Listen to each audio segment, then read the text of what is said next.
পাক হেফাজতে বিএসএফ জওয়ানের স্ত্রীকে ফোন করে খোঁজ নিলেন মুখ্যমন্ত্রী।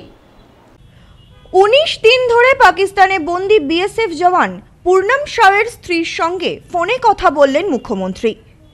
আমি অন্য সোর্স কাজে লাগাচ্ছি, ফিরিয়ে আনার সমস্ত রকম চেষ্টা করা হবে, এই বলে পূর্ণমের 3 মাসের অন্তঃসত্ত্বা স্ত্রীকে আশ্বাস মমতা বন্দ্যোপাধ্যায়ের। আমি এখন 3 মাসের প্রেগনেন্ট আছি ম্যাডাম। আমি এই অবস্থায় কোথাও দৌড়াবো বলুন? আমি তো কাংড়া। আপনি কোথাও দৌড়াবেন না, আপনি এখানেই থাকুন। আপনি কাছাকাছি কোনো কাজ করতে পারেন জাস্ট ওখানে সামনে, যতক্ষণ পর্যন্ত এই ব্যাপারটা না মিটছে। কি কাজ করব বলুন ম্যাডাম? সংসারটা চালাতে পারে। আমি আগে খোঁজ নিয়ে দেখছি।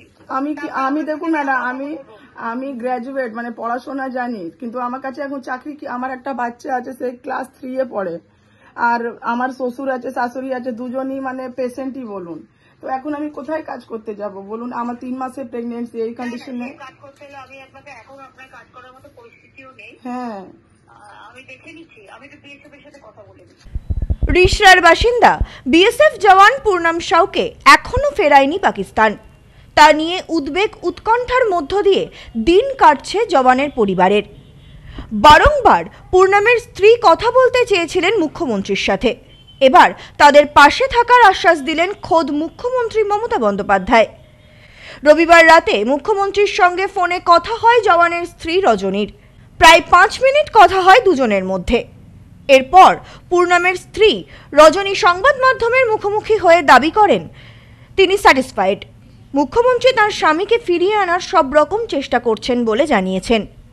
শুধু তাই নয়, মুখ্যমন্ত্রী তাদের পরিবারের সদস্যদের স্বাস্থ্যের খবর নিয়েছেন, জানিয়েছেন পূর্ণমের বাবা মায়ের কারোর চিকিৎসার প্রয়োজন হলে সরকার সাহায্য করবে।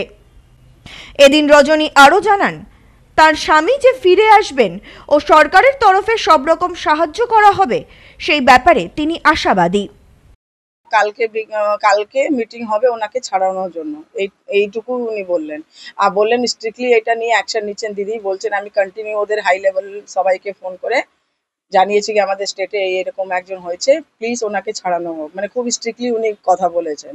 আপনাকে কোনো আশ্বাস দিল? হ্যাঁ, উনি বললেন কি আপনি টেনশন নিন না, আমরা 1 সপ্তাহের মধ্যে দেখছি কি করে ওনাকে আনা হবে। আপনার শারীরিক ব্যাপারে কোনো খোঁজ খবর? হ্যাঁ, উনি সবই বললেন, মেডিকেল যদি কিছু ট্রিটমেন্ট লাগবে তাহলে বলবেন, আর যদি আপনার ইনলজ মানে আমার শাশুড়ি আমার শ্বশুরকে যদি কোনো ট্রিটমেন্ট লাগে উনি বললেন টোটালি উনি হেল্প করবেন। মানে মুখ্যমন্ত্রী আশ্বাস পেয়ে আপনার কিছুটা হলেও ভালো লাগে? হ্যাঁ, কিছু মানে কি অনেকই ভালো লাগলো। কি এতদিন থেকে আমি রিকোয়েস্ট করছিলাম প্লিজ ম্যাডাম সাথে একটু মিটিং করান বা কথা বলিয়ে দিন, আজকে উনি নিজেই ফোন করেছেন। রাজেশ দেবনাথের report, news no man's land, Rishra. Sampriti guest house hotel and restaurant. সমস্ত আধুনিক সুবিধাযুক্ত AC double bedroom, standard double bedroom, twin bedroom, deluxe double bedroom. আমাদের হোটেলেই রয়েছে বাঙালির খাবার সহ মাল্টি কুইজিন রেস্টুরেন্ট। শহরের মধ্যে অথচ সম্পূর্ণ নিরাপদ পরিবেশে থাকা খাওয়ার একমাত্র ঠিকানা Sampriti guest house hotel and restaurant, Chakdah road, টবাজার, বনগাঁ। ফোন 03215257603।